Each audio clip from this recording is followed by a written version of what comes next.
And we're going to start with the map part, and I am pretty excited about this session because I believe we're going to have 2 live technical demonstrations of our 2 technologies. It looks promising. It looks like we're set up. We tested it out. So we're going to start with Andy Schnitzer. EPA is developing an interactive map, and Andy is leading said development. So she handles the data analysis and technical development and sets the direction for the map's evolution. She also advises on the development of EPA's strategic plan for the sustainable management of food and sits on a number of related work groups that address composting, anaerobic digestion, and sustainable materials management. Prior to her work with food, Andy supported strategic planning and commercial building efficiency for EPA's Energy Star program and supported EPA rulemaking as a consultant. So, welcome, Andy. Thank you. So I thought, as Ellen mentioned, we would go through kind of a handful of slides to give you kind of an understanding of the technical background behind the map, and then we'll do a little bit of fun demo, so you get a little of both. This is version 1.0. It's not quite out yet. It's getting final approvals and review, but we do hope it's going to be out fairly soon. And I guess a little bit of the history is that my colleagues, several years before me, had been going to conferences similar to this. And they were talking to folks like you, hearing a lot about how it would be really great if there was a tool that could tell them, you know, the scope of the opportunity out there with respect to food waste in local communities. And there are actually a couple of maps that already exist that are similar to this, but they're state specific. So South Carolina, Vermont, Massachusetts have similar maps. You know, the challenge is that these maps are fairly expensive to produce, and also that transport and kind of the movement of food as a resource doesn't really abide by state and county and city boundaries. So that's a little bit of the background about how the map got started. The map itself, it identifies potential wasted food generators and provides estimates of wasted food by sector type. And so we have industrial, commercial, and institutional facilities mapped.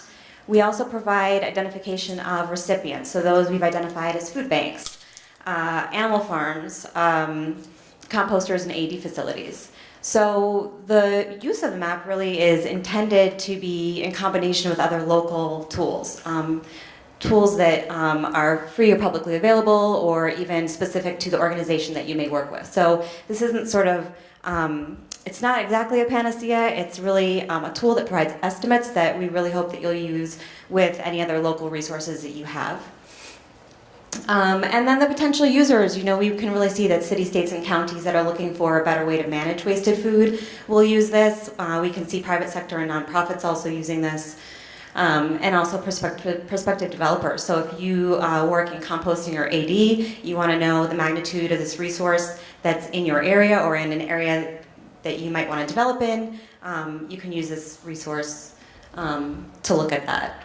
So I'm going to throw kind of a few things up here. I'm sorry for the text-heavy slides, but it's kind of important before we actually look at the map that you get an idea of what the map can do and can't do, because as I mentioned before, it's not a solution in and of itself, but one tool that you can use in combination with other things that you may have. So what the map does provide is geographic locations of potential generators and recipients, estimates of wasted food generation at the establishment level. There's more than 660,000 generators that we've mapped nationwide.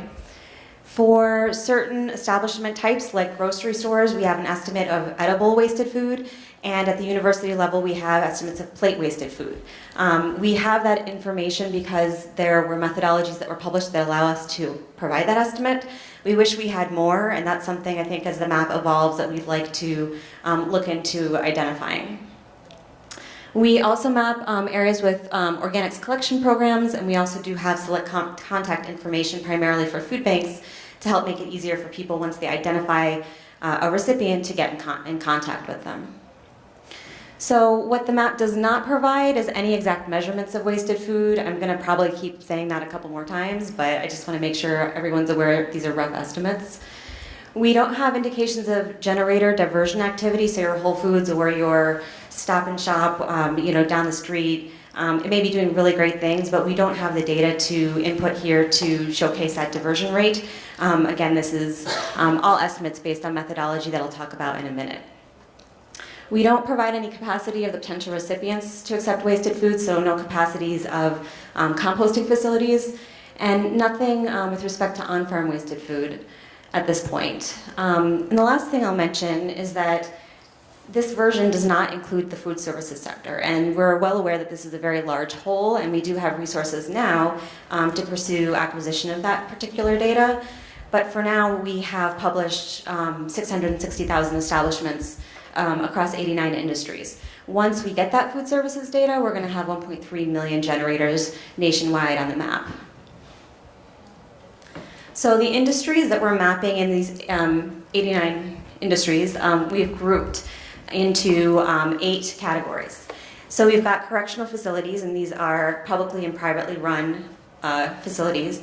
Educational institutions, again, public and private, and university.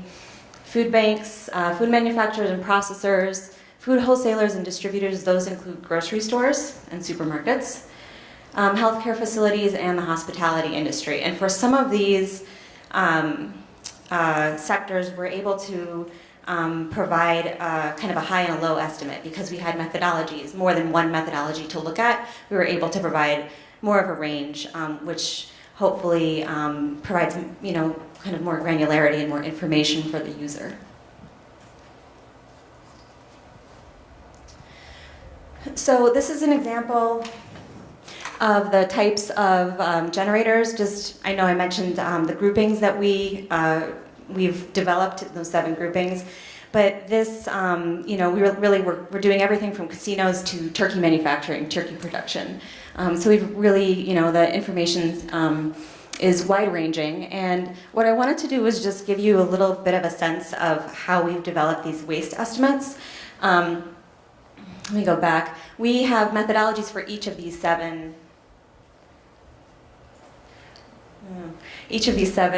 categories. What I want to talk about is manufacturing, just as an example. So we'll look at breakfast cereal manufacturing. And what we did was basically we did a big lit review. We looked at everything that had been published that suggested a methodology for manufacturing. And below, I don't know how to use the pointer. It seems very faint. Oh, it's faint. Yeah. Well, the methodology at the bottom is specific to manufacturers, and that came from the Food Waste Reduction Alliance. And this jumble of words basically says that the waste that comes from the manufacturing industry is equal to the facility's annual revenue times a multiplier. And so what we needed was to gather the data to input to these equations that we have for the 7 groupings. That data we were able to find from Hoover's Inc. That is publicly available data that we bought, and for schools that came from the National Center for Education Statistics, which is wonderful because all of it is free. And we plugged those values into this equation for every single establishment that was identified as a manufacturer. Occasionally, unfortunately, there's no data available for an establishment, so for whatever reason, Hoover's Inc. wasn't able to record revenue. So in that case, we didn't have an estimate for that particular facility.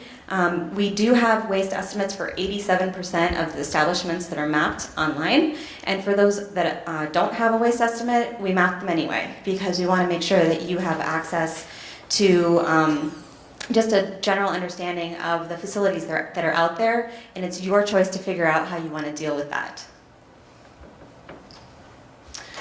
So as far as the recipients, we got food bank data from Feeding America. We had information about anaerobic digestion facilities, and that largely came from the American Biogas Council, but also listings that EPA had kept internally. We have composting information from state permitting websites, so we scraped data online, and about 80,000 animal farms, which are actually a subset of manufacturing. Those are animal milk and egg producers.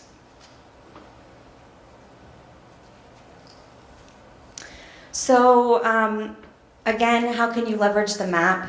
Again, I will reiterate that it's really best used with other tools in combination with other tools for identifying strategic opportunities at the more local level for food loss and waste management. And then some more specific opportunities for using it for identifying potential sources for rescue of food, for identifying potential infrastructure development opportunities, for feedstocks, for compost and AD. So there's really a lot of opportunity here to use the map to avoid sending food waste to landfill and putting it to better and higher uses. I will note, and this pointer is not bright enough for me to highlight this bottom bullet, but we were super excited that all of the data that's up there is downloadable. So you can download, more than 500,000 facilities and look at all this information in Excel if you want, or you can look at it, if any of you work with GIS folks, you can get it in geodatabase format as well. So that's exciting. We're kind of getting to the end of my slides, but it's, with any tool that people build, it's important that we communicate the limitations. We're going to be posting the technical methodology online too, so for anybody who's sort of a data geek who wants to dive into this when it's up, you can do that. But the methodologies that we used are sometimes based on dated information and limited measured data, which is just the way it's going to be when you're adopting methodologies. The food service establishment, we do hope to add that. That's going to round out the map within another about 500,000 facilities. We don't talk on on-farm loss, but everything past the farm is included. So manufacturing facilities, healthcare, hospitality, etc. The percentage of establishments with wasted food generation, estimates, those vary. So as I mentioned, overall 87% of the map has waste estimates, but for some sectors like healthcare, that's fairly low for whatever reason based on the Hoover's Inc. data. There just wasn't a lot of information for us to work with. However, sectors like education, you've got like almost 100% covered. So there is some variation there that as we look to update the map, maybe on a 2-year cycle, that may improve in the future. Again, there's no capacity for indication of capacity to accept wasted food for certain recipients. Generator diversion activity isn't reflected, and we do hope to include more information about the edible fraction of wasted food, but as is right now, that's just available for supermarkets. So we do hope to release this soon.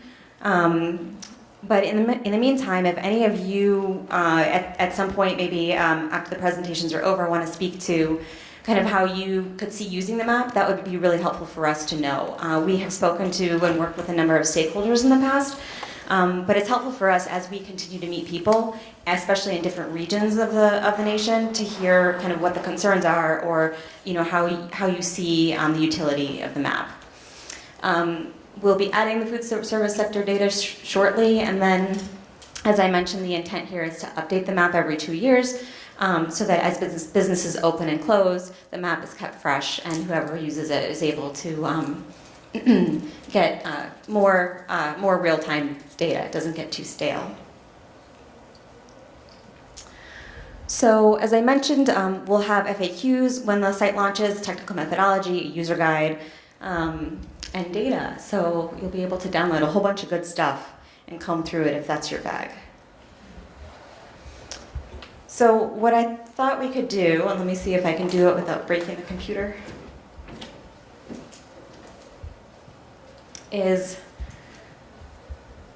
do a quick demo so you can see how it works in a live environment. So here's the map, and when you access it, this is what it looks like. It has a pretty basic interface. The layer list is open here, which is what allows you to turn on and off layers to see kind of what's going on by each of these groupings. Now, I know I asked Aubrey what the zip code is, but I'm going to ask again. 50309. Okay, thank you. So I thought what we could do is go to Des Moines. So this has a really nifty 50302. Yeah. You got it. So this has a nifty Near Me tool, which allows you to type in a zip code or an address and set the radius, and off you go. And what it does it's sort of like a quick shortcut way of seeing within this 10-mile radius of the zip code in Des Moines, how many generators are there? And so within this radius, we've got 9 animal milk and egg producers, 120 schools, a food bank. So this is a quick and dirty way to see what's going on in your immediate area. What you can do is then start to get a little more granular and start to turn on some layers. So I turned on healthcare, let's turn on some hospitality. Let's see if we can't zoom in a little bit. And this is our Marriott. And what's happening here is it's telling us the name, the NAICS code, the address, county, city, state, and this particular establishment that we're sitting in this very moment has a wasted food estimate generation rate of between 11 and 18 tons per year. What you can also do here is look at this table, or look at this data in table format. So, I'm gonna, let's see, it's because I'm not on the right. So what you can see here is there's a tab for each of these types of recipients or generators. So if we look at hospitality, and we filter by extent, which means filter for the map view, you can see there's a list here of Polk County, Iowa hotels. And with all of the information that you find in each of the pop-ups. You can also download the information from here. You can export it all to CSV. There's also a way for you to download absolutely everything all at once, which is a little more unwieldy, but still nice for those of you who like to play around with stuff. So this is an example of the generator view. I could turn on some other layers just to show you kind of what's going on, but there's a lot of fun data here that you can play around with. As far as the recipient level, we've mapped the recipient, we've mapped the recipients in polygons. Let me just show you what I mean.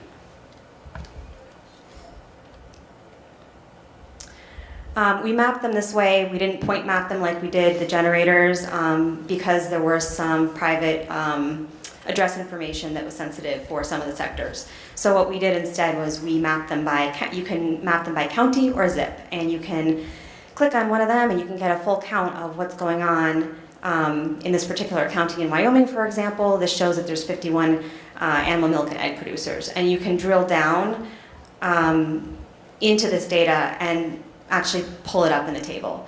So there's a lot of functionality here to allow you to see in more granularity what's happening in your particular location, and then to start to put layer upon layer to build kind of a spatial representation of what's going on in terms of where the generator is located and where the recipients are located. So that's the end of my presentation. And next we're going to hear from Aubrey, whose nonprofit is using an app to connect donors to recipients here in Des Moines. And Aubrey is the executive director of Eat Greater Des Moines. She started in April 2013 to build connections throughout the food system. She's a graduate of the University of Northern Iowa and Drake University, and an Iowa native, which in my 2.5 days here I've learned is the best state to be from. I'm pandering. And she is also a member of the leadership team for the Food Access and Health Collaborative, the Iowa Hunger Coalition, the Iowa Food Waste Stakeholder Coalition, Partnership for a Hunger-Free Polk County, Hunger-Free Dallas County Initiative, Regional Food System Working Group Steering Committee, and Food Hub Manager Working Group. You have free time? Not so much. And she's also a 2015 graduate of the Greater Des Moines Leadership Institute. So, thank you, Aubrey. Well, thank you. I'm excited to see you, and I see some of you we have our booth, I guess, set up outside. So I'm excited to show you a little bit more in depth and kind of share where we came from. So Greater Des Moines, really our role is to just be a connection piece. So we were started our mission is to identify, develop, and connect resources that support the entire food system. So we look through all the different sectors. That's production, transformation. We're just trying to make things run more smoothly so that everyone is more successful within there. So this is really, obviously that's a lot of things. That's a really big system. So when we got started, we actually just went around and talked with people that were in each of those sectors to say, what's going really well? What would you like to see more of? And then where are there opportunities? And when we talked with a lot of those that were in, whether it was a food pantry, a meal site, something that we heard a lot about was food rescue and the opportunity there. So what we were hearing, though, from a lot of these recipient partners was, while they had the desire and the want to engage and get more companies doing food recovery, is they just did not have the capacity to do a lot of the education and awareness building that was necessary to get that food. So food rescue, for those of you who I'm sure have heard it a few thousand times already this week, is just the process of collecting that excess but not an edible but not sellable food from a variety of different locations. So that could be a caterer, a school, event center, anywhere who might have extra food, and then getting it to those social service organizations that can put that food to good use. So again, we had a lot of our recipient partners who were saying they wanted to do more of it, but they didn't have the capacity to do it. So we started out just talking with a lot of recipient organizations as well as donating organizations. And we heard from the donor side, especially from those that were wanting to do more with their extra food. It never feels good to prepare or have a bunch of perfectly edible food and then have to throw it away. So the challenge from the donor side was that they were not always sure where their food could go, or they would have a bunch of prepared food left over after an event, a bunch of box lunches, and they would show up at a food pantry and get turned away because that's not food that they can utilize. Or they just would call a bunch of places and not have anywhere to go. So we wanted to make it easier for donors to find those recipient groups that could put that food to good use. So that we talked with a bunch of different organizations that were engaged at some level, and that's what helped us kind of get started. So when we first were getting going, really what we learned was, because food rescue was valuable to a lot of different players, but there wasn't really any one group or entity that was trying to just raise awareness for everybody and make it simple for everyone to get involved. And a lot of those recipient partners who needed the food were already strapped as it was and doing 2 or 3 different jobs. So they didn't have the time and space to go out and find not only the donors, but the donors who had the right type, the right quantity, at the right time of food for them. So that's where we wanted to kind of help with that.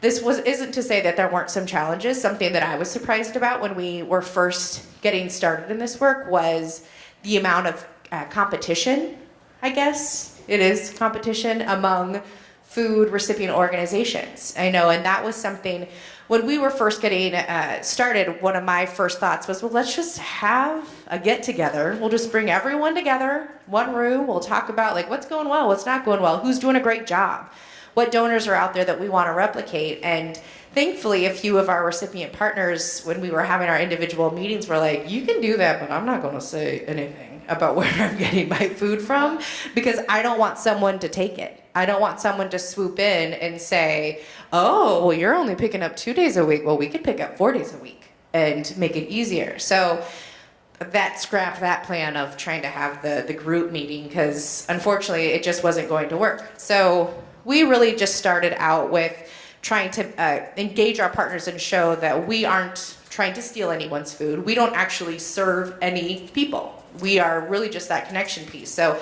if we find this food, it really does need to just go out into the network. But we also, the challenge just too is who's engaged in food rescue, who's doing it, and who isn't doing it. And having that transparency, it's still a challenge for us.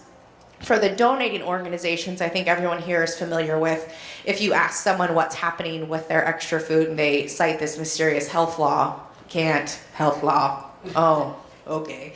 So we had that a lot. And that was something I heard before I was even in this job, as I was at an event. It was like, what's happening with all your extra food? And they said, oh, we can't do anything about it, health law. And I was like, well, that's a bummer. I wish I was a lawyer, because that seems ridiculous. Thankfully, someone already did it. So that's where it's a lot of education of just helping people understand the Bill Emerson Good Samaritan Act and know that there's protections in place. Besides, once we get past, usually, someone else put up the health law and then I'll bat that down. And then we have the ease of just making a donation. They don't have time. If someone's at least inclined to donate their food, we've heard from donors. We have a new recipient partner who they had called 5 different places trying to make a donation, and it was a weekend. So none of either the places weren't open or they already had too much food and they just weren't having any luck. So we knew that there had to be an easier way to make these connections happen. So really our role when we talk about food rescue, one is just to promote it. I do a lot of speaking to different groups and events just to let them know that this is an option so that hopefully they can start and get a plan. And then we're always trying to engage new donors and recipient organizations. So the gold standard and what we always want to have are those regular donations. So it's something, whether it's coming once a week, twice a week, every other, whatever it needs to be. It's great for the recipient partner because they know that they're always going to have that food, and it's great for the donor because they know that they always have a home for their extra. So it allows them to create a process and a policy that makes it easier for everyone. But we also knew that there are just certain situations where you don't know that you're going to have extra food and you can't plan ahead, and that's where we needed to have another option. So we're always looking to try to find some of these new donors and get them engaged. So the missing piece was really this technology part of it. So it really came out when I was pregnant with my first daughter, and as the sole employee of Eat Greater Des Moines, I realized that our food rescue work was probably going to get a little tricky once I had this baby. So that was in 2014, and I called around to a bunch of food rescue organizations and just asked what kind of technology were they using. Because obviously it would be easier if we could have just purchased someone who had already created some technology and use it in our area. And unfortunately, at that time when I was calling around, there wasn't anything really out on the market that we could use. So I went to a couple hack nights and said, I want to build an app. And they were like, you are way out of your depth. Like, that's probably not a good idea. So we were lucky enough that I saw a story on our news actually about some students who had created a smartphone app for the police department. And I was like, oh, well, they seem smart. So I'm going to give their director an email the next day to see if they would be willing to help us with the smartphone app that we needed. And thankfully, he responded right away and said yes. So that's really how Chow Bank got started. And it's a smartphone. It's a free application for any of our users. So any donors or recipients, they can download it on Android and iOS. It allows a donor to create an alert that shares what they have. We'll go through some of the screens to show it, but it allows a donor to create an alert that shares what they have, where they're located, how long it's available, and if they're willing to deliver. They can then send that notification, if they don't have a donor in mind, out to the network, or they can direct it to someone that they've worked with regularly. So it allows them to still manage that. Then the recipient organizations receive a notification that food's available. If it matches what they need and what they want, they can accept it. If it doesn't work for what they have, they can ignore it. But then it also allows them to track and rate the donation afterwards. So I'm just going to go through. This is actually our previous version. So this will just be a kind of a quick, we're going to fly through some of these slides just to give you an understanding of kind of the basis of it. But these are actually Chow Bank 1.0. And Chow Bank 2.0 is now available, and we're excited to be able to get that out there and let you have a chance to see it. So the big piece when someone sets up an account is they enter in all of their information, and then they're able to select what kind of donation type they have. This is the same thing that our recipients go through. So they're able to say, are they able to accept cooked and prepared food, more unprepared ingredients, or can they accept both? So that when an alert goes out, and if it's for cooked and prepared food, those who can only accept the ingredients or more like shelf-stable items, they won't get that alert. So it matches the right type of food to the right organization. We also, the big piece of this is having our map that identifies all of the different recipient organizations. So all of those green dots are examples of, those are our recipient organizations. And when you click on them, it gives more information. A big part of that is just raising the awareness of how many places your food could go. Because a lot of times when a donor they maybe only know of one or two, but when they can see a map that shows, oh, there's actually a lot of people who could use this food, they're a little bit more inclined to actually use it. So they click the plus sign, and then it would allow them to create their alert. So this is actually kind of an example. This is one of the donations that we had go through. We had 20 cases of chocolate truffles that were donated, and I was like, I could take one of those cases off your hands, but I didn't. So it allows, when it's open, you can actually accept it. I'm just gonna fly through these really quick because this has recently been updated, but a big part of it is then connecting once it's accepted, the donor information and the recipient information is shared so that they can connect directly and we don't have to pass any of that stuff on. They get it so they can talk to each other. A big piece too is that everyone rates the order at the end of the experience. So if we have a donor who maybe has great intentions, but they haven't stored the food properly or packaged it correctly and it can't be used, then the recipient can give that a lower rating. On the other end, maybe a donor said that they would deliver it and then no one showed up and that recipient stayed there. They can rate that low. They won't see that, we'll see that on the back end so that we can then go and have those conversations and not make the recipient partners be the ones that are the bad guy. We can go and say, hey, you've got great intentions, but let's work on how we can make sure this works better in the future. And then they're done and they have their history. This is just an example of kind of the back end part. Again, that's so for any organizations like ours that are trying to just make it easier to do food recovery.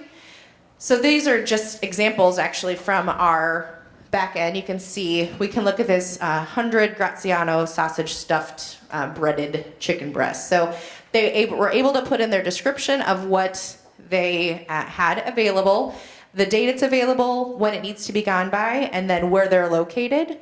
And they had 100 servings. So if that was checked, then they would have said they agreed to deliver it. And then these are some of the different organizations that we have in here. And then if it's accepted, you can see who has accepted it. But this is the part where you're able to actually see kind of that bigger impact of how much stuff has been going through all of the organizations or through the app. We're also able to just connect organizations with people. So again, for that directed notification, if you want to send something directly to the Food Bank of Iowa or directly to Hawthorne Hill, you can do that as well. So these are just some of our aggregate results. So over the last 3 years when we've been working with these are recipient partners, the total amount of pounds.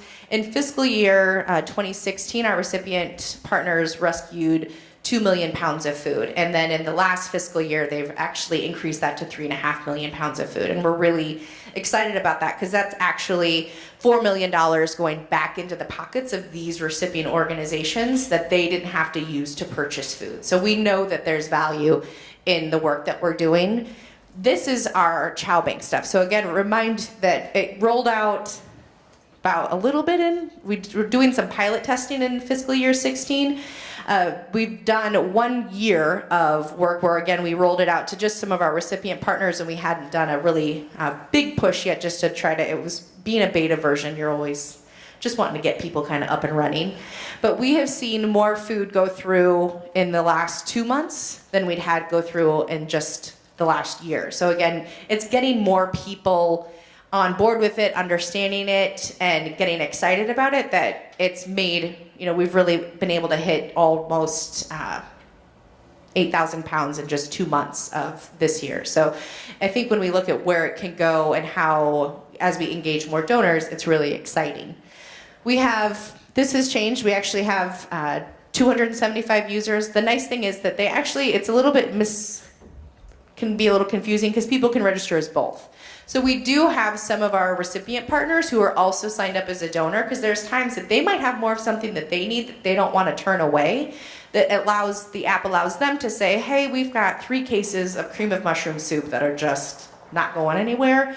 Who wants it? And then that can go out to the network and they can share amongst themselves. So again, we're just trying to build that connectivity and collaboration and make it easier for them to get in touch with each other instead of, them having to turn away a donation or call a bunch of pantries on their own.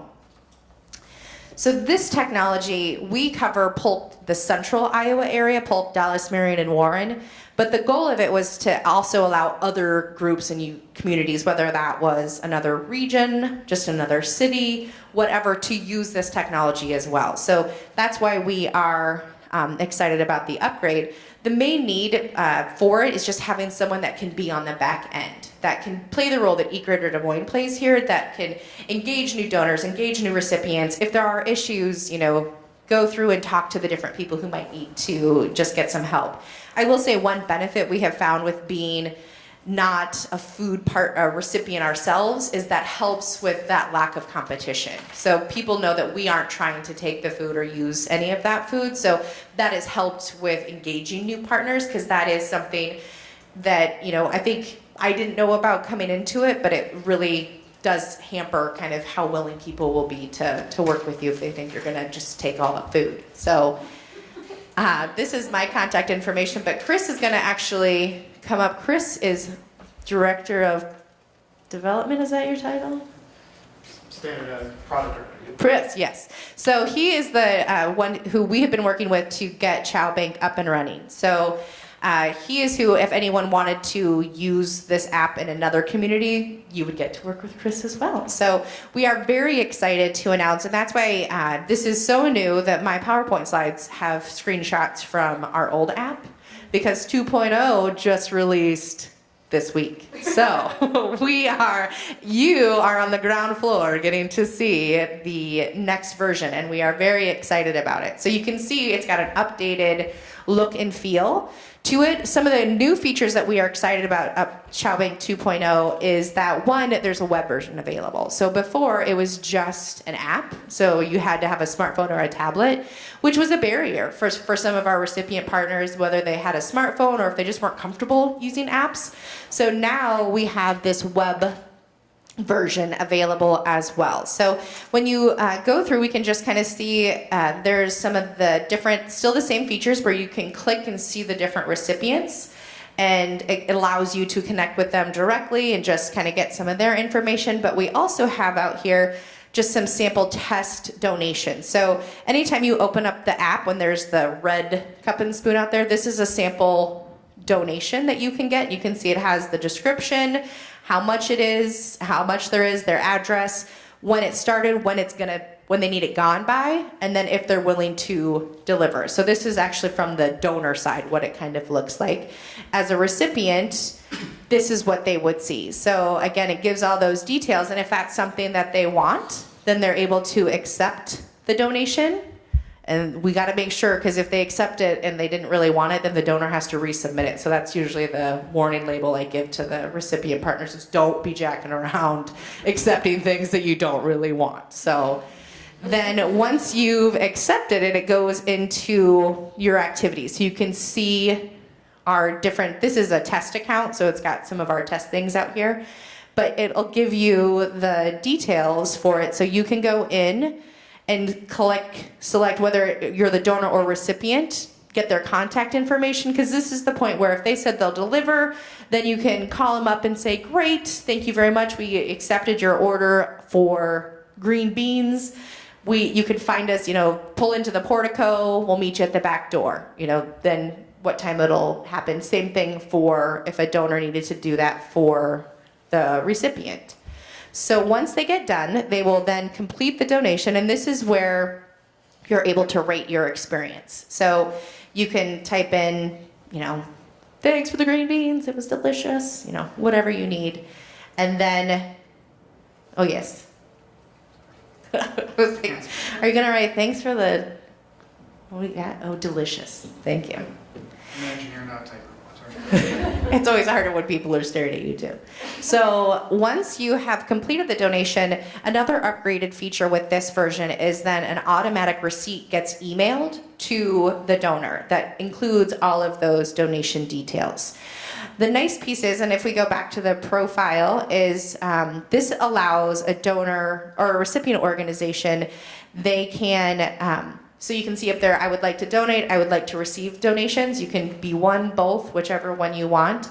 But the other big piece within the profile is you're able to select your region. So again, this is where right now, depending on where you're located, you could use the same functionality in other areas of the state or the country. The nice piece too right here is you can choose, so when there's alerts available, you can get a push notification on your phone that just looks like a text message that says, it says Chow Bank food available. If you don't like that, you don't have to get those, but you can also receive email notifications. So you can choose how you want to be notified about food being available. So having that functionality, some people prefer one or the other. I like both because it just makes me excited every time I see food go through. So I get all of them. But this would make it just makes it easier for people to kind of manage how they want to be alerted about things out there. So the other piece that I don't want to make sure I talked about was the types of donations. Again, one of the pieces of it is as a recipient, you select what you want and need. So if you are a food bank, you don't want to be getting a bunch of notifications regarding leftover event catering and different food like that. So you can select what you want. And if you're a group that can accept both, then you'll get both. But this allows, a big piece of it was making sure that our recipient partners had control about what they were getting and not just becoming a dumping ground for donated food. You know, it doesn't feel good to turn away donations, but it also doesn't help anyone if you're accepting stuff that you can't use and then you're going to throw away. So that was a big part of why Chow Bank was kind of created, just so that it would give some of that control back to the recipient partners to take what they wanted and needed. Did I miss anything, Chris? No, the only other piece of profile for for identifying a donation. Oh yes, we'll go through showing you how you make a donation. That would be helpful. So this is when you set up a new location. You can use either your profile address or you can use current location. So maybe you're at an event and we're here at the Marriott and you wanted to donate food from here. It will pull up the address and you can use that. Then you say, when is the food available? So when could someone come and pick it up? When do you need it gone by? So a lot of times this is just educating donors on don't give an hour, because people aren't that fast with this, and it also is capacity. A description of the donation, so what do you have? The quantity of it, again, we have a few different options here, so you can include your, I'm gonna accept this donation. So you can choose servings, dry pounds, or items. This is something that, again, helps us in the back end for being able to get the data on how much we've served. So we use every pound of food is 1.22 pounds of food is a meal. So we can do the equation kind of back and forth. Again, you can pick the servings. What type of donation is it? So is this prepared food? Is it a mix of prepared, or is this more ingredients? If you're willing to deliver, how far will you deliver? So again, you can select your radius. And then do you want to send it, so do you know where it can go, or do you want to direct it? We probably shouldn't send our cocktails to the Boys and Girls Club. That would be bad. So you can send it directly, or you can just send it out to the network so everyone gets it. And this is where the functionality comes in, where, you know, our hope is that for any of these donors who are maybe new, this is a way they can develop a new relationship. You know, this might be, maybe they can donate food more regularly, and this is a way they can meet who would be their best recipient partner. So you've pushed it out there, and now our donation is listed. So anyone who is as a recipient would have gotten an email and a text alert that there were cocktails available, and I'm sure this would have gone real fast. So it would be out there. You can, if you messed it up, or if, you know, something changes, you can cancel your donation from here if you need to. So and resubmit. We've had people who've, you know, messed up maybe on their, you know, 100 pounds versus 10 pounds of things. So it just makes it easier for everyone to get the right information. So this is Chow Bank. And again, the goal here is just to make it easier for groups to connect. And we are excited to have this new version out. So we'll be rolling it out with our current users. And we do think that now that we have the web version, that this will help engage some of our recipient partners who are maybe a little bit leery of using the app. So we can't wait to see what's going to happen in the next year with how much food we'll go through. So thanks for having me. All right. Does anyone have any questions to lead off with? Yeah. The map right there, are those green things the recipient people? Yes, the green things are the recipient people, and then also when you see that 3 down in the bottom right, there's 3 recipients in there. So it groups them together. Because there's, like, when you look at certain parts of Des Moines, there's a bunch in certain areas, so you can kind of get them all into one spot.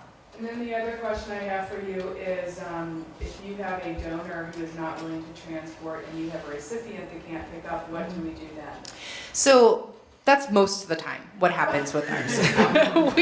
I would say that is 90% of our donors are not able to deliver.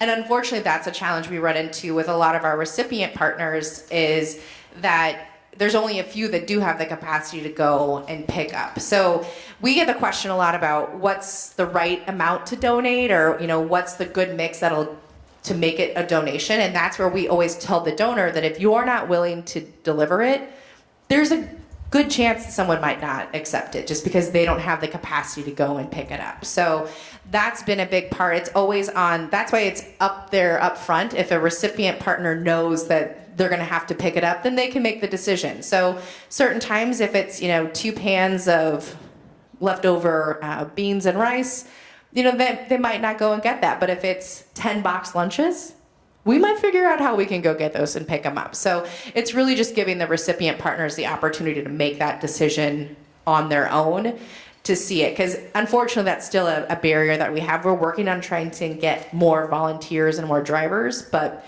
it's still a big barrier. Cost for buying in on a region or letting us do it regionally? Yeah. Chris? So our model for this is basically a pay per month model. We believe there's a target value when you look at how much is being saved. As I say, right now, we're actually contributing another $5,000 goes back into that community for that, right? We have the data on here that allows an organization to actually go to their donors, go to their sponsors and say, this is what's coming back right now. These are the people that we do not have to raise money for to feed. These are the kids who are passing out in football in the summertime because they didn't have this now. We now have that ability for you to actually go off and actually identify what is the real rate for this. We believe in the future a market rate for this is going to be closer to $1,000 a month is what this could be worth, in the form of how do we get your donors moving towards understanding that advertising, that viewing on that screen is a fundraising opportunity for your organization. Right now, though, no one's paying that. We're helping work with people to not only install the tool, but install the tool as an actual business and operational growth tool for them. So right now, people are starting as low as $100 to $200 a month to actually start off and go, with the intent being we're looking for partners who are looking to expand the ecosystem, be good partners in their community. We're willing to figure out how we actually grow and work that. Some people have grant funding that applies to this. We're fine working with whatever it is. Our goal is not obviously to ask our developers to not eat so everyone else can eat, but at the same time, we understand that this is a different way to actually look at how we actually deliver efficiency into the market, how we deliver value into the community, and we're willing to figure out how we can actually work with you to actually make this a long-term commitment that is the backbone of your organization, as opposed to here's another piece of software, we buy it and we walk away and it doesn't work. So the answer is, we believe we have a target price in a number of years. Our short-term prices, we want to figure out how we get you on, actually get you rolling now, and figure out how we actually make it a good partnership going forward. Along those same lines, you said that this could be used for a region. So how would that be divvied up between all the people who are using it? The way Well, because we cover a region right now. So we cover Polk, Dallas, Marion, and Warren counties. Meaning your organization. Eat Greater Des Moines. And yes, so we cover that area. So we get questions a lot. We have people in Ames that are, just a couple counties up, but we don't know those donors. We don't know those recipients. We don't work in that market. So your region could be whatever it is. We've had some food banks that have talked about using it. They cover, large swaths of counties. So I think it could be a city or it could be a county. It just really kind of depends on who the organization is and who your target customers are. So you have an administrator for that region, and that's the person who's billed. Yes, Okay. that's the person, and that's the person who manages all the back end stuff. Yeah. So the technical piece there is the way we define a region within the system is who's included in that area. We would recommend, as we work with the groups to figure out how do we set this up, we'd recommend that the region is going to be a function of your manpower you have. It's a function of what you can adequately support, because the system does not make choices as to what's a good partner, what's not, what activity went well, what didn't. Well, we've been working with Aubrey very well. I mean, she runs the thing. We just help her run it faster. So if you're looking for a region, again, there is no geographical bounds. And also with the new release, what happens here is, let's say you're nationwide, you're doing an event in San Francisco, you can actually switch between regions if you want, and that now gives you access to whoever that new region is. So it's really an inclusive-based structure. There is no sales territory that anyone's creeping on. But again, the system works best when people want to actually be collaborating. We prefer not to work with people who want to actually create silos and make exclusivity. Does anyone have any questions or thoughts about the map? I know I had some questions about the map, but I'll let someone else go first. Do you plan to eventually add some of the recipient capacity data, like over the next few years, or is that not the focus? The challenge is we would like to add all sorts of data to the map. And the biggest challenge is just finding the data source. So to the extent that it's available out there, actually one thing that I didn't say is that what we do have for recipients, specifically composting and AD, is an indicator of the type of organics that the facility takes. So that's helpful in that you can see if they do currently take food or not. And or you can approach somebody and say, would you like to take food? Which I think is important. So if we can find a consistent data source that provides that information, we can. I think there's an organization called iwrc that has been doing a composting survey recently. And so, if we can work with them and they have that data, we would certainly add it.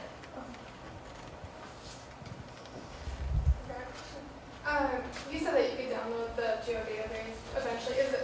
I guess I should back up. When is your map actually going live? Do you know? It's being reviewed now Okay. in final stages, and we're hoping ASAP, but we don't have a date. Okay. So when it does go live, is that when we're going to be able to download that geodatabase? Yes. And does that include all the spatial layers as well, or? Yes. So everything that you saw in the interface there, you will be able to pull down. Awesome. Aubrey? I think I was wondering about, as a food rescue group, it would be helpful to be able to, the diversion kind of piece is nice, but being able to identify good targets about where we could be approaching for setting up a food rescue relationship would be really valuable, I think, because a challenge that we have is knowing who's in and who's not in with food rescue, but also I think a good use would be able to see there's a ton potentially coming there that we could just kind of organize our efforts of who we're reaching out to would be great. So I'm very excited about this map coming out. And the map that you're developing, would you ever consider showing where all the food deserts are as well as part of another layer? Well, how would one define that is the question, right? I mean, USDA has that. yeah. But I mean, to have it all in one Yeah. place might be kind of interesting to see. These are generators, these are populations that don't have any food, and I don't know, it just seemed like it might be another linking piece. Yeah, so we do have, the reason I ask about how you define it is, we're talking a lot about the exchange of resources. And so there's that issue, but there's also the issue of just where the supermarkets are and where they are not, and where we don't have any farmers markets on here right now. So that could be another layer that we would add too. So I think that's something that somebody who had more facility with GIS might want to download and play with themselves. We're constrained a little bit by the availability of data that we can put in there. So if that exists as a layer that we can pull in and show, maybe show the boundaries of them, like we have for the communities with source-separated organics programs, that would be something we would definitely add.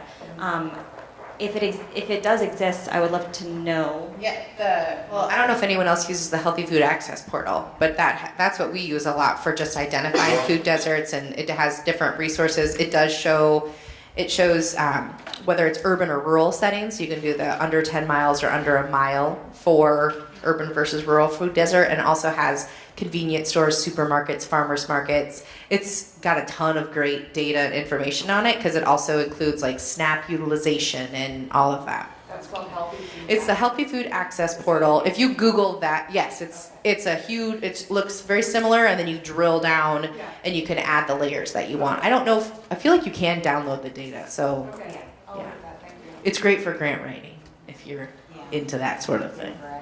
Okay, thank you. Any other questions? I have a question for Aubrey.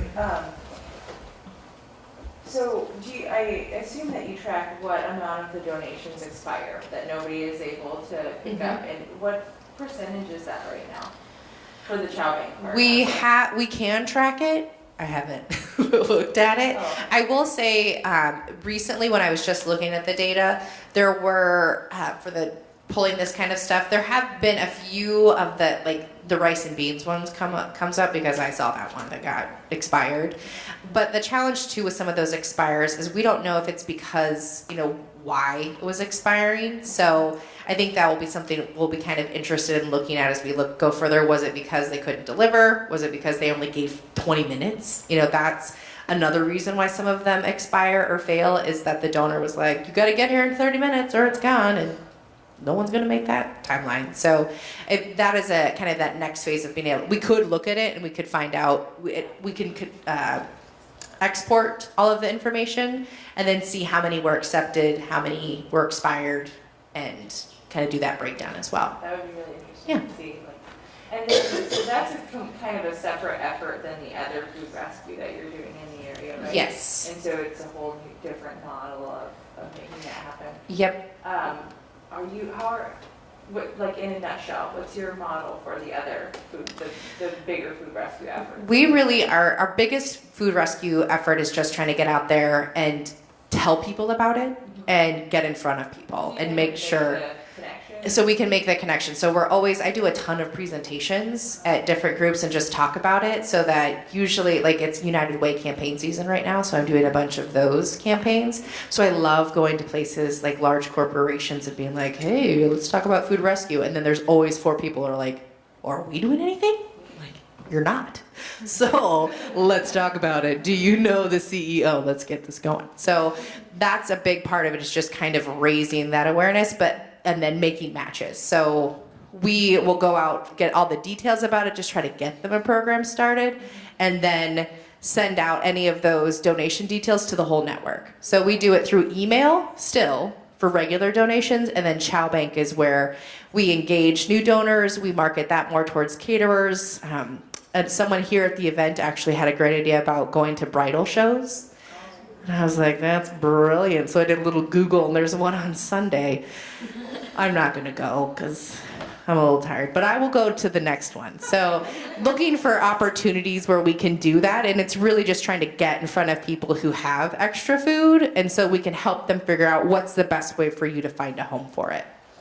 Do they report their data? Sorry, last thing. Okay. As far as collecting that data, do they report, is that self-reported? It's from self from the recipient partners. Okay. So that's something we do twice a year, and that's how we got that aggregate data about how much had been recovered. And I will say too that that's actual reported data. We estimate that it's actually around 4.5 million pounds of food, because some of our recipient partners aren't doing any tracking. They just don't have the capacity to, they don't have scales, but that's been something that we've also been helping our recipient partners get going with, is to do the tracking, because that helps them in their fundraising. It helps them in their, pitches that they're making. So we've helped a few of our recipient partners just get, some of them are, it's a simple Google sheet where they, put down what they've gotten so that they can get a total at the end. So that's something that Chow Bank, a big part of that, being able to pull stuff from the back, was for the tracking. so that we could actually see how much was happening, because we recognize that with a lot of our recipient partners, that's one of our biggest holes. Is I know there's even more than that happening, but we don't have the numbers on it because either one, the recipients aren't tracking it, maybe the donors aren't tracking it. So that's part of any time we're setting up regular relationships, that's something we're asking them to do. And then I harass them twice a year and say, how much did you do? And hopefully they respond. Any final questions? No? All right, well, thank you all for joining us, and let's take a minute and thank Aubrey and Andy. And I believe it is happy hour, so go enjoy yourselves.